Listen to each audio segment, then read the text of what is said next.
We all know what it is. Some of us drink it, some of us hate it. But where did it come from? How do we get it? And when did we start drinking it? The National Coffee Association says that there's an Ethiopian legend about a goat herder named Kaldi. One evening, he was out watching his goats eat berries off of a berry tree. They got so energized that they couldn't sleep afterwards. He decided to try some for himself. He saw the same outcome. So, before praying at the monastery that evening, he turned the berries into a drink which helped him stay awake during the long hours of prayer. During the 15th century, the Arabian Peninsula grew and sold coffee. In the 16th century, the Near East opened up kave khanes, or coffee houses, where people would gather together to enjoy each other's company, play chess, listen to live music, and drink coffee. But where do we get it from? The coffee bean comes from the coffee cherry, which is handpicked or shaken by machines, which would have the ripe berries fall to the ground and the unripe ones stay on the bushes.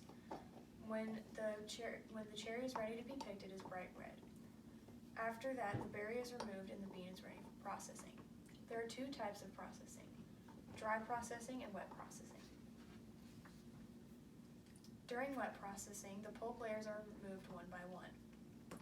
After this, the outer skin is slipped off by a machine. The pulp is removed by fermentation, which is when the beans are held in open tanks, letting natural enzymes and bacteria consume the pulp. After that, the beans are dried in the sun.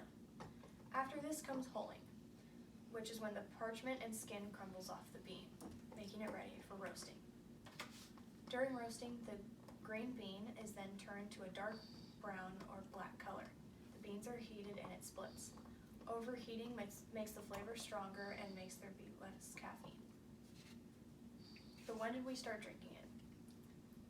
Turkish Coffee World says that coffee came to the U.S. in 1668. After the Boston Tea Party in 1773, there was a push towards drinking more coffee instead of tea.